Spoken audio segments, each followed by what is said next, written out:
दोस्तों जोहार, कैसे हैं आप सब। उम्मीद करते हैं अच्छे ही होंगे। एक बार फिर से आपका स्वागत है आपकी अपनी चैनल एसके स्टडी जर्नी में। आज हम लोग मैथमेटिक्स के एक चैप्टर को देखेंगे जो अक्सर कंपटीशन एग्जाम में पूछा जाता है। मैथमेटिक्स के उस चैप्टर का नाम है बोर्ड एंड स्ट्रीम।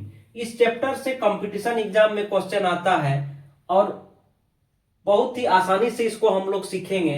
इस टाइप के क्वेश्चन में अक्सर नाव धारा के साथ बहती है उससे रिलेटेड क्वेश्चन, या नाव धारा के विपरीत दिशा में बहती है उसके रिलेटेड क्वेश्चन पूछा जाता है। तो सबसे पहले हम लोग समझते हैं यहाँ पे कि धारा के अनुकूल, जिसको हम लोग डाउन स्ट्रीम कहते हैं, जब कोई नाव या कोई वस्तु अगर एक धारा साइड ए से साइड बी की तरफ बह रही है, यानी कि धारा साइड ए से साइड बी की तरफ बह रही है, और हमारा जो बोट है, हमारा जो नाव है, नाव की दिशा भी साइड ए से बी की ओर ही है, तो हम कहेंगे कि नाव जो है धारा के अनुकूल या फिर डाउन स्ट्रीम में बह रही है। लेकिन जब नाव धारा के प्रतिकूल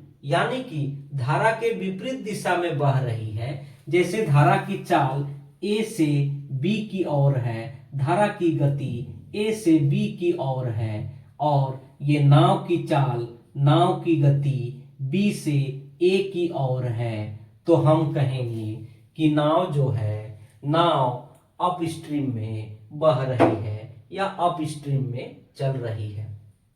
यहां तक तो हम लोग समझ गए।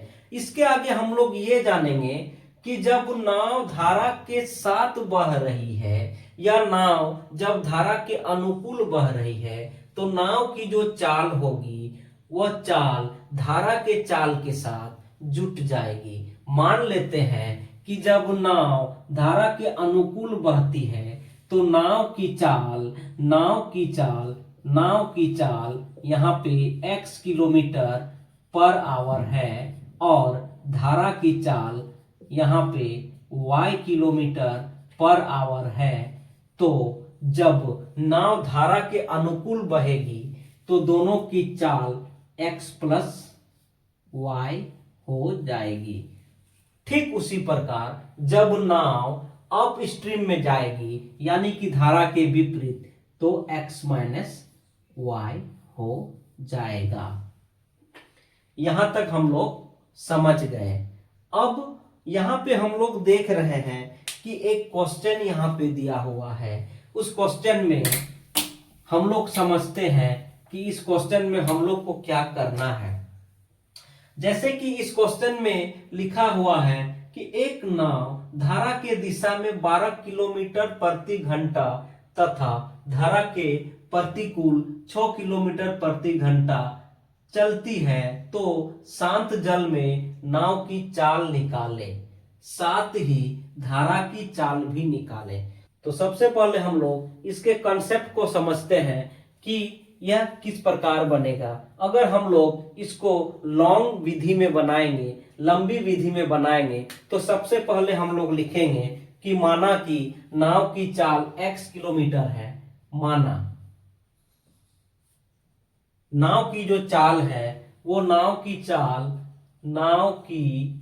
चाल यहां पे हम लोग लिखेंगे x किलोमीटर पर आवर, और धारा की चाल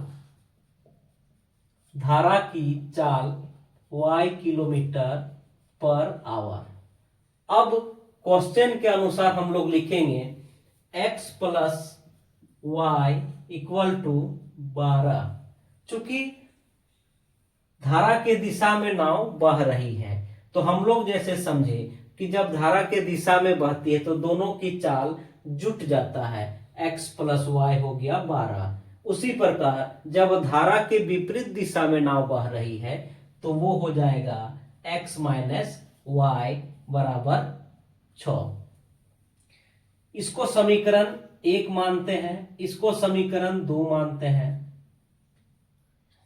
समीकरण 1 के अनुसार यहां लिखते हैं समीकरण 1 से, समीकरण 1 से हम लोग लेते हैं x प्लस वाई बराबर 12, तो x बराबर 12 माइनस वाई। x बराबर हमें यहां पे मिला 12 माइनस वाई। अब x का मान यहां पे लिखते हैं, x का मान समीकरण 2 पर रखने पर, तो अगर x का मान हम लोग समीकरण 2 में रखते हैं तो हमारा समीकरण है x माइनस वाई बराबर 6। तो x का मान हम लोग रखते हैं यहाँ पे 12 माइनस वाई, और ये y ऑलरेडी है, माइनस वाई बराबर 6। तो यहाँ पे हो जाएगा -2y बराबर 6 माइनस 12। यहाँ हो जाएगा -2y माइनस 6, ये माइनस कट गया, y इक्वल टू 6/2 बराबर 3 निकलेगा। यानी कि धारा की चाल हमारा 3 किलोमीटर प्रति घंटा निकला। अब y का मान समीकरण 1 में लेने पर,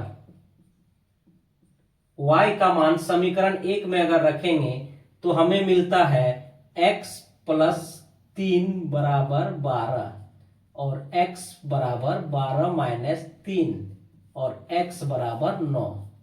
यानी कि नाव की चाल हो गई यहाँ पे 9 किलोमीटर पर आवर, और धारा की चाल 3 किलोमीटर पर आवर। हमारा आंसर निकल गया। तो यहाँ पे हम लोग आंसर को निकालें तो आंसर को निकालने में काफी ज्यादा समय लिया, लेकिन इसको अगर ट्रिक से बनाएंगे, अगर इसको हम लोग ट्रिक से बनाते हैं तो हमें एक ट्रिक याद रखना होगा कि अगर दोनों का चाल दिया रहे धारा के साथ और धारा के प्रतिकूल, अगर कोई वस्तु या नाव या व्यक्ति का धारा के अनुकूल और धारा के प्रतिकूल चाल दिया रहे, तो दोनों चाल को हम लोग एक साथ जोड़ेंगे और बट्टा 2 करेंगे, तो उस व्यक्ति के शांत जल में चाल निकल जाएगा। तो यहाँ पे हम लोग जोड़े और 2 से भाग दिए, तो देखिए 9 किलोमीटर पर आवर निकल गया। और वहीं पे अगर धारा की चाल को भी निकालने के लिए कहा जाए तो इसको हम लोग माइनस करेंगे और 2 से भाग देंगे, तो यहाँ पे देखिए 3 किलोमीटर पर आवर निकला। तो उम्मीद करते हैं आज की वीडियो आप लोग को समझ में आ गया होगा। किन्हीं को अगर समझ में नहीं आया होगा तो आप लोग कमेंट कीजिएगा, इसको हम लोग दोबारा करेंगे। तो आज की वीडियो को यहीं पे समाप्त करते हैं। आप लोग खुश रहिए, स्वस्थ रहिए और पढ़ते रहिए। चलिए, धन्यवाद।